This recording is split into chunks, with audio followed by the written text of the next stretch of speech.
నమస్తే welcome to our channel. Assembly Lok Sabha ఎన్నికల్లో TDP BJP Janasena కలిసి పోటీ చేయాలని నిర్ణయించాయి. అయితే సీట్ల పంపకంపై ఇంకా కసరత్తు జరుగుతూనే ఉంది. ఇదిలా ఉంటే మరోపక్క పవన్ కళ్యాణ్ని ఎంపీగా పోటీ చేయాలని బీజేపీ అధిష్టానం సూచించినట్టు వార్తలు వస్తున్నాయి. ఆయన్ను కాకినాడ పార్లమెంట్ నుంచి ఎంపీగా బరిలోకి దిగాలి అన్నట్టు వార్తలైతే వినిపిస్తూ ఉన్నాయి. ఎందుకు అంటే అక్కడ కాకినాడ పార్లమెంట్ నియోజకవర్గంలో సర్వే చేస్తే అక్కడ జనసేనకు అనుకూలంగా వచ్చిందని, ఈ నేపథ్యంలో ఆయన కాకినాడ ఎంపీగానే పోటీ చేయబోతున్నట్టు వార్తలైతే వస్తున్నాయి. మరి ఈ వార్తల్లో ఎంతవరకు నిజం ఉంది, అలాగే ఈ సీట్ల కసరత్తు కొలిక్కి వచ్చే అవకాశం ఉందా, ఎవరెవరికి ఎన్నెన్ని సీట్లు వచ్చే అవకాశం ఉంది, ఈ డీటెయిల్స్ అన్ని తెలుసుకునే ప్రయత్నం చేద్దాం. మనతో ఉన్నారు సీనియర్ జర్నలిస్ట్ సత్యమూర్తి గారు. నమస్కారం అండి. నమస్కారం అండి. సో ఎప్పుడైతే జనసేన టీడీపీ పొత్తు కలిసిందో అప్పటి నుంచి కూడా వైసీపీ ఏదో ఒక రూమర్ క్రియేట్ చేస్తూనే ఉంది ఇద్దరి మధ్య పొత్తుని విచ్ఛిన్నం చేయడం కోసం. ఇప్పుడు కొత్తగా మరి బీజేపీ కూడా యాడ్ అయింది. ఈ నేపథ్యంలో ఇప్పటికే 3 ముక్కాళ్ళ కుర్చీ అని, ఇది ఎక్కువ కాలం నిలబడదని కావచ్చు, అలాగే ఇప్పుడు మళ్ళీ ఆయన పవన్ కళ్యాణ్ గారు ఎంపీగా పోటీ చేయబోతున్నారు అంటున్నారు. సో ఈ వార్తలో ఎంతవరకు నిజం ఉందంటారు? అంటే ఇప్పుడు ఢిల్లీ స్థాయిలో చర్చలు జరుగుతూ ఉన్నాయి.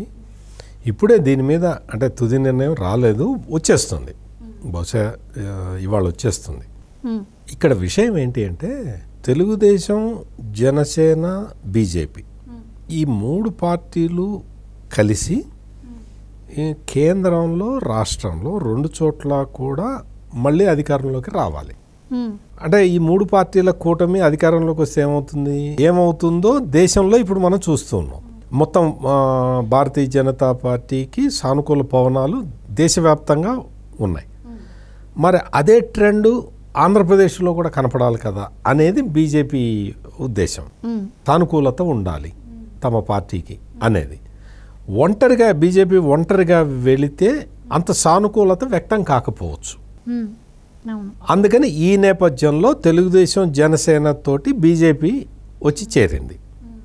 జనసేన కూడా అదే సేమ్ ఉద్దేశం. జనసేన అధ్యక్షుడు పవన్ కళ్యాణ్ అయితే మొదటి నుంచి చెప్తూ ఉన్నాడు, ప్రతిపక్షాల ఓటు చీలనివ్వను, నేను చీలకుండానే నేను చేస్తాను అని ఆయన చెప్తూ ఉన్నాడు.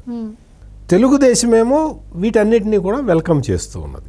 క్షేత్రస్థాయిలో పోరాటం చేయటం ద్వారా పార్టీ బలోపేతం చేయటమే కాకుండా ఇప్పుడు మొత్తం 3 పార్టీలకి ఒకటే లక్ష్యం ఏంటి, గత 5 సంవత్సరాల్లో ఆంధ్రప్రదేశ్ మొత్తం అట్టడుగు స్థాయికి వెళ్ళిపోయింది. మొత్తం అసలు విభజిత ఆంధ్రప్రదేశ్ ఒక సన్ రైజ్ ఆంధ్రప్రదేశ్గా అసలు దేదీప్యమానంగా వెలగాల్సిన పరిస్థితులు ఉండేవి. గత 5 సంవత్సరాల్లో పాతాళానికి వెళ్ళిపోయిన ఆంధ్రప్రదేశ్గా మారిపోయింది.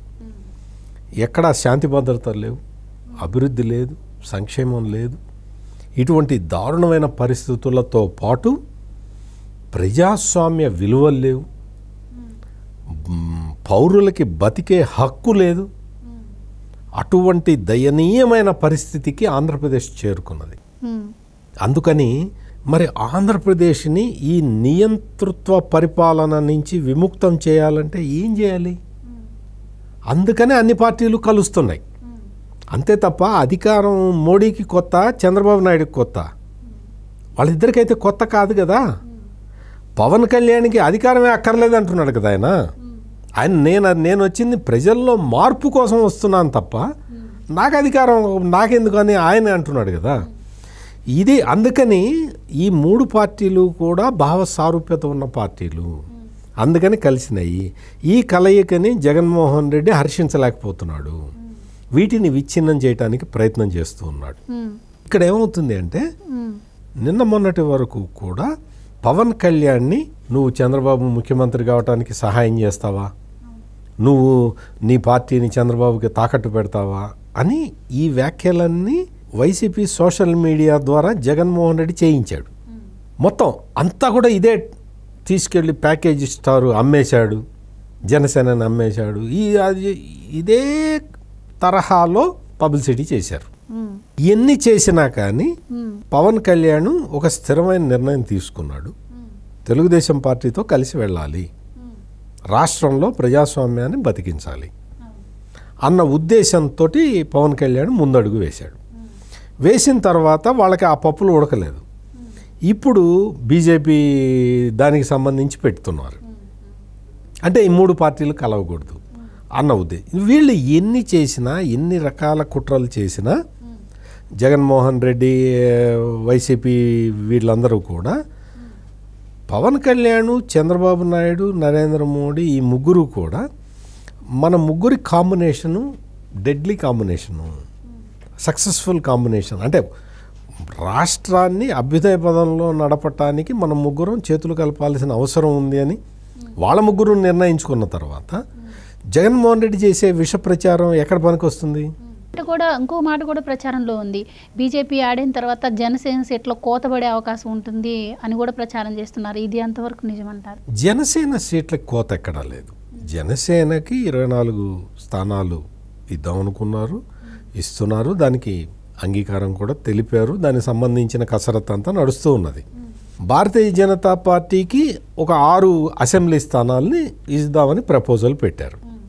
అంటే 2 పార్టీలకి కలిపి 30 సీట్లు. 30 సీట్లు 145 స్థానాల్లో తెలుగుదేశం పోటీ చేస్తుంది. ఎంపీ స్థానాలను కూడా డివైడ్ చేశారు. ఎంపీ స్థానాలు కూడా ఇప్పుడు పొత్తులో వెళ్తున్నప్పుడు అందరికీ 100 స్థానాలు కావాలంటే అక్కడ 300 లేవు కదా. అందుకని బలాల ఆధారంగా సీట్ షేరింగ్ అనేది ఉంటుంది.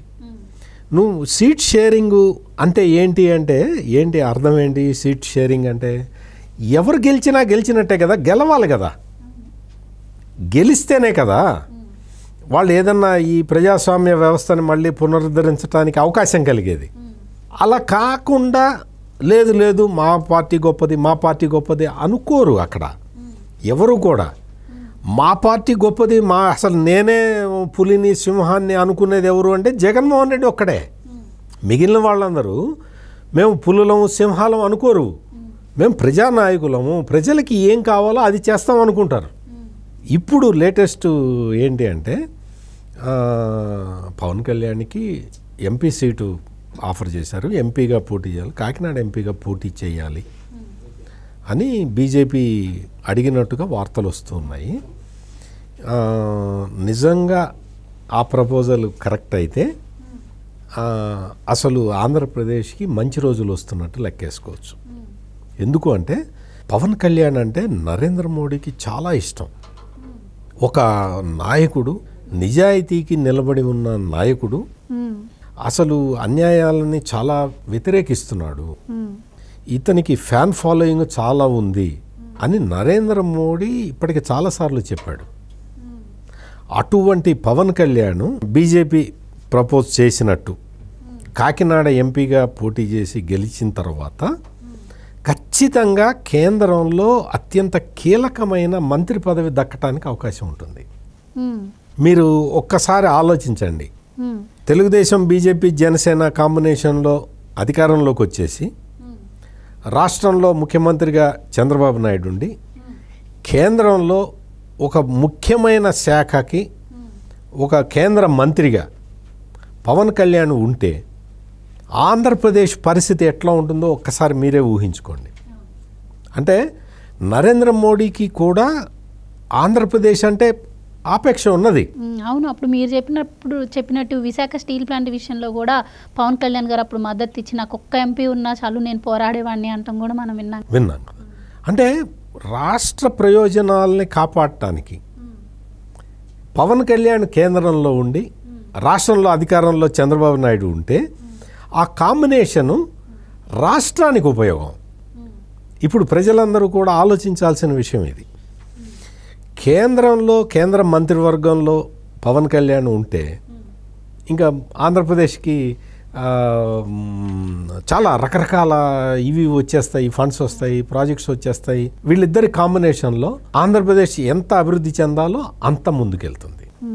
Right, thank you so much అండి. Thank you.